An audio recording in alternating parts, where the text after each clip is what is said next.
final 7 games before the international break.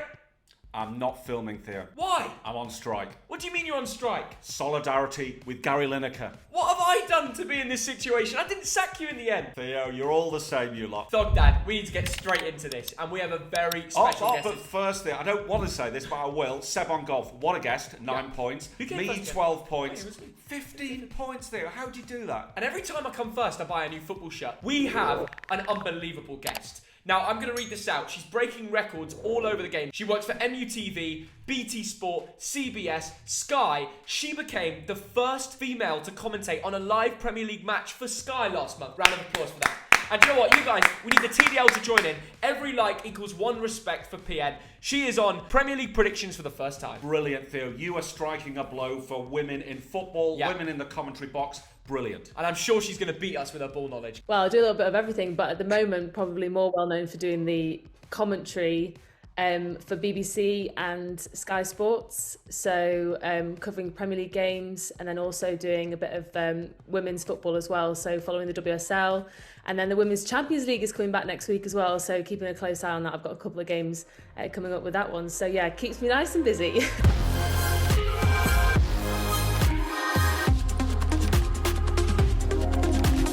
Nottingham Forest against Newcastle United. It's 14th against 5th. Now Forest, Theo, have got the joint worst record in the league. No wins in 5 games. Very close to the relegation zone. Newcastle, Theo, that was a very good win against Wolves, wasn't it? I think Forest, they're brilliant at home. You've got Brennan Johnson scoring goals for fun. They're 9 games unbeaten at home, and I don't think that record is going to change here with Newcastle. Although, their form has improved. They beat Wolves with a late winner, 2-1. They needed that, didn't they? They needed that, Theo. They've got to stay close to Tottenham Hotspur. They've got to stay ahead of Liverpool. They've got to try and take that 4th spot, haven't they? Alexander Isak's the man to watch. The Swedishman's back scoring. He's a big lad. It's going to be hard for those Forest defenders to deal with. Almiron was superb earlier in the season, and he looked fresh again. He came off the bench, and maybe it's time for him to hit some form again. The Geordies are now 4 points behind 4th place Spurs. So if they want Champions League football, they have to win. They need to stop that Forest run. Give me your score prediction. Newcastle United are the draw specialists. This will be a 1-1 draw. Hit the like button if you think it's going to be a 1-1 draw, because I do too. Wow. Everybody's predicting it. You know the Geordies are not going to go there and win because of the record,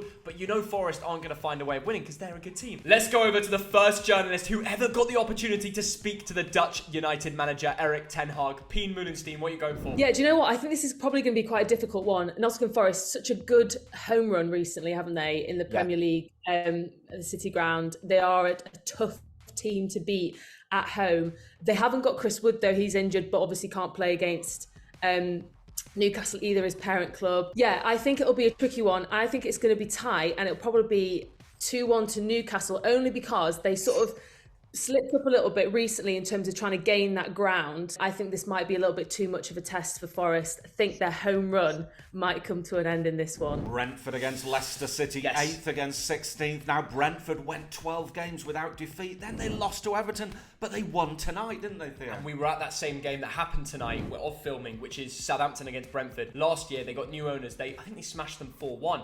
This year, Brentford go there and win 2-0. Crazy how those clubs have gone in opposite directions over 365 days. It's all about Ivan Toney, isn't it? It is. 16 goals already, Theo. He's 3rd in the race for the Golden Boot, isn't he? And it's not just his goals. He contributed with an assist for Wissa. He's got it all under his belt, and it's a shame that soon he might not be playing football. So until he does, he's going to have to keep scoring goals. What about Leicester City? They've now lost 4 games in a row. They're not in their prime. I tell you what, though.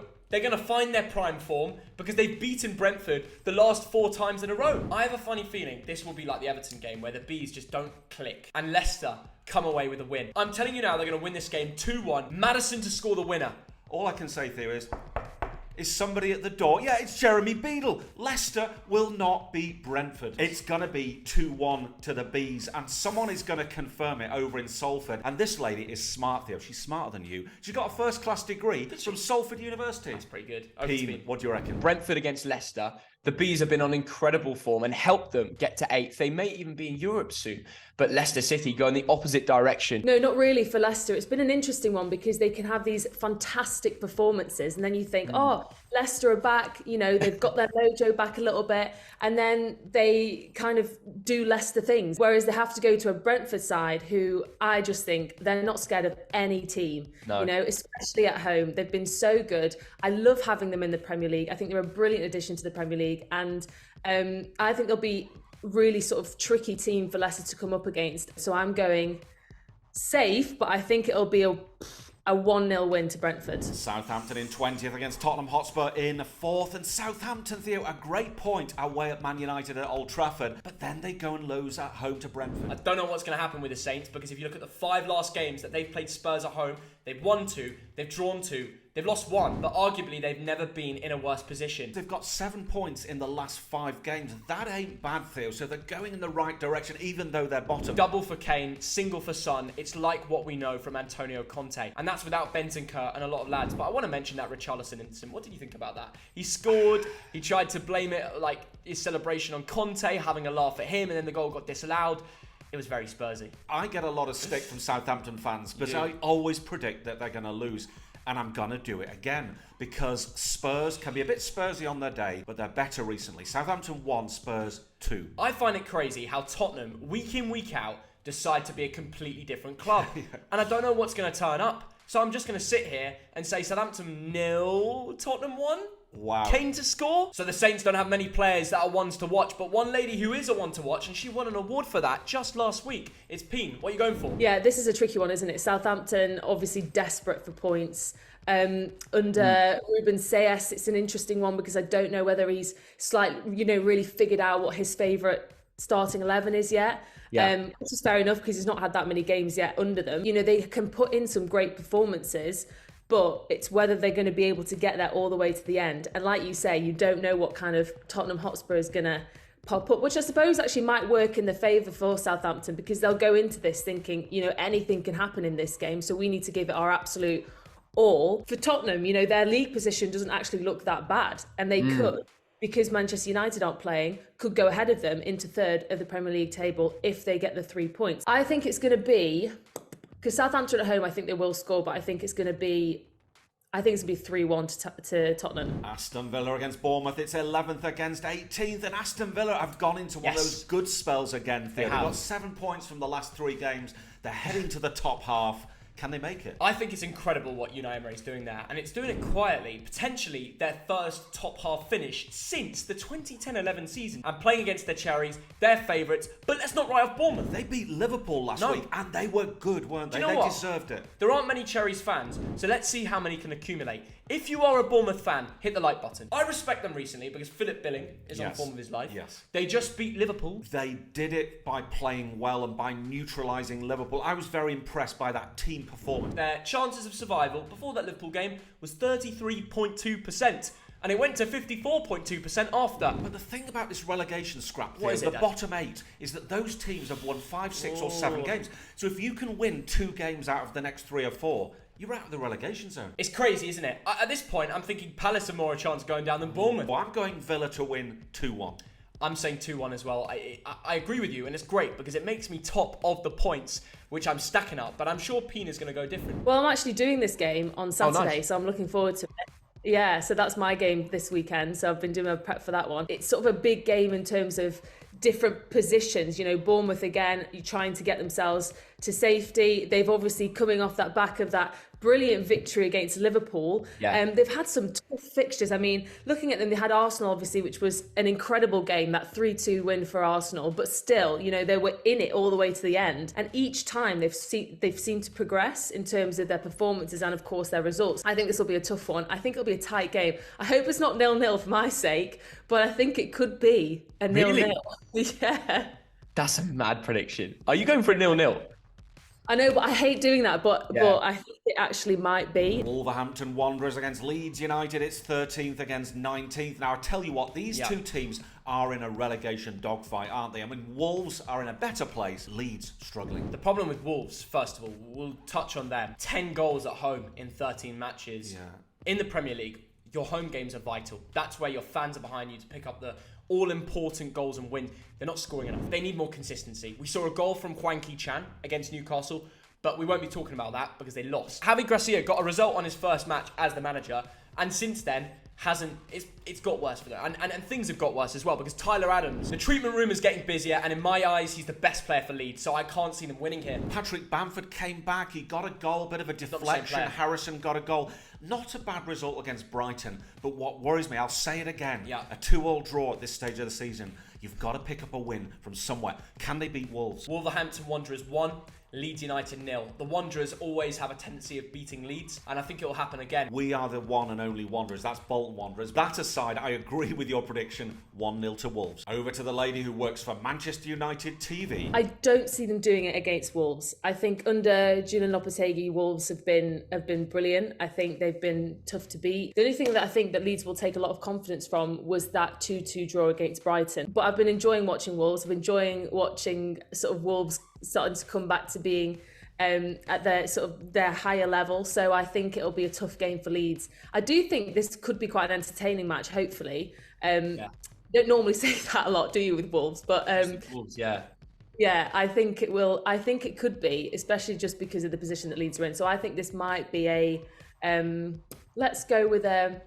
Well, I was gonna say 1-1, but that's not very entertaining, is it? Let's do 2-1 to Wolves. Chelsea against Everton, 10th against 15th. Two teams who won last week, but overall have had disappointing seasons. But Chelsea, they've won the last two, Theo. Bit of a bounce. At the start of the month, it looked like Potter was getting sacked, and he's turned it around. Big result against Dortmund, a Premier League away win with 3 goals against Leicester. They've completely switched it around. Theo, those 3 goals, and it was Chilwell, it was Havertz, and it was Kovacic, and particularly the middle goal. Superb goals. I can't stress enough having Reece James and Chilwell on the wing-back positions, how much that impacts their team. Players like Kai Havertz are now thriving. Raheem Sterling's getting back on the score sheet. But they're up against a team who have been rejuvenated under Sean Dyche. Is he a genius? I think he is. There's not a team, apart from 5, that have scored as many points since he's come in at Everton. Yeah. And he's come in at Everton with a woeful team, very depressed under Frank Lampard. The whole team looked down. He switched it all around. They've got a clear tactic. Goodison's rocking again. There are so many positives. New stadium coming. Great feel around the club. I really like Everton. I think as well, Coleman is a legend. I think this could be a low-scoring game, Really? but I'm actually going to go 2-0 to Chelsea. I was at Arsenal-Everton when it was 5-0. It's not going to be as high scoring as that, but I still think Chelsea are going to score 3. Blues have a 27-match unbeaten run at home to Everton. Pien, what do you think the score will be? Sean Dyche's appointment for Everton was a really good one. I can see him. Well, I think he fits in brilliantly at a club like Everton. This will be an interesting one, I think. But I think because Chelsea got the momentum on their side, they're playing at home. I think it'll be a Chelsea 2-0 win. And finally, Arsenal against Crystal Palace, first against 12th. It's a London derby. It's the team with the best form in the league against the team worst. with the worst form in the league. Now, I was at the Arsenal game at Fulham last week, Theo. Trossard is a spectacular player. Thomas Partey is brilliant. That centre-back partnership of Gabriel and Saliba is superb. Now, I know Fulham were woeful at defending, but Arsenal look like champions-elect. I fully think they should throw that tournament away and fully focus on the Premier League. It means so much more. Shockingly now, Dad, they've lost 3 matches in a row, 1-0 losses. They're defensively all right, but they're not scoring enough, and their heads are dropping. That's the worst thing. Things are not clicking. They are not scoring goals. They are not creating. What do we do to fix Patrick Vieira's side? I don't know. It's going a little bit wrong. They need to find a win from somewhere, but it won't come at Arsenal. 0 goals in 4 games. I know. But here's the weird thing. This match has been a draw 4 times in a row, and the game before that, Palace won. They will have fire in their belly. Patrick Vieira is going to be belting at them, being like, lads, we have to get this act together now or I'm sacked. I think Palace could come away with something. I have a weird feeling. I don't, Theo, because I can't see Palace scoring. It might be a 1-0, but you know what? I'm going to go with 2-0 to the Arsenal. I think Arsenal need to win this, but Palace also need to show some character. It will be a tight Gunners win, 2-1. Trossard to score, but respect Palace. They will finally score. You heard it here first. They won't score against No, you heard Arsenal, it here first. Theo. And I think Pien is going to agree with me on the final game. It's top of the league Arsenal against 12th place Crystal Palace, who have just sacked Patrick Vieira. I was really surprised because I thought that Crystal Palace would stick by him, and I think he's a great manager. I think he's such a great manager. He really put his style onto Crystal Palace side. I mean, last season they had a brilliant season. Yes, they were struggling this season. They haven't, I think, no win in their last 12 games, haven't won in 2023. So yes, they were going on to a difficult run, but I didn't think it was bad enough to sack him. I have to be honest, if I'm Vieira, I am raging. I am not happy with that. 12th place with the team that they have. Okay, they're starting to fall into a bit of a relegation fight, but the great thing about an international break is you can have time off and work with the lads and understand where are we going to go, what's our project. 12th place in the league is really not that bad. We've got to speak about Arsenal. They've just been knocked out against Sporting Portugal in Europe. Is that a good thing for them? Because now they can focus on the Prem. I think that was a big shock, to be fair, because I think they would have loved to go on that sort of European run, Arsenal, especially because they're fighting on such big fronts in the Premier League. The fact that they're leading the way there, that would have been a big upset for them, the fact that they're not in Europe. But like you said, now all focus will be for them on trying to hold on to that number one Premier League spot, because Manchester City are breathing down their necks and the pressure has got to be on Arsenal now. I think it's going to be, I think it's going to be a tight game, to be fair, but I think it'll be a 2-0 win to Arsenal. Pien, what an absolute legend you are. I tell you what, everyone go over and follow her on Twitter. And thank you for finding us the time to do this. It's great to have new guests on, so please comment below. Who would you like on next? Give us a new fresh name. It's been a pleasure. Do you know what? It would be a dream one day to be alongside Pien commentating on a Premier League match. That is a dream. Who knows? I am only 21. Let's see. Comment down below your score predictions this week. How many likes to say Dog Dad? Oh, 10,000. Let's do it. 10,000 likes. Subscribe. Enjoy the final football before international break. Come on, England.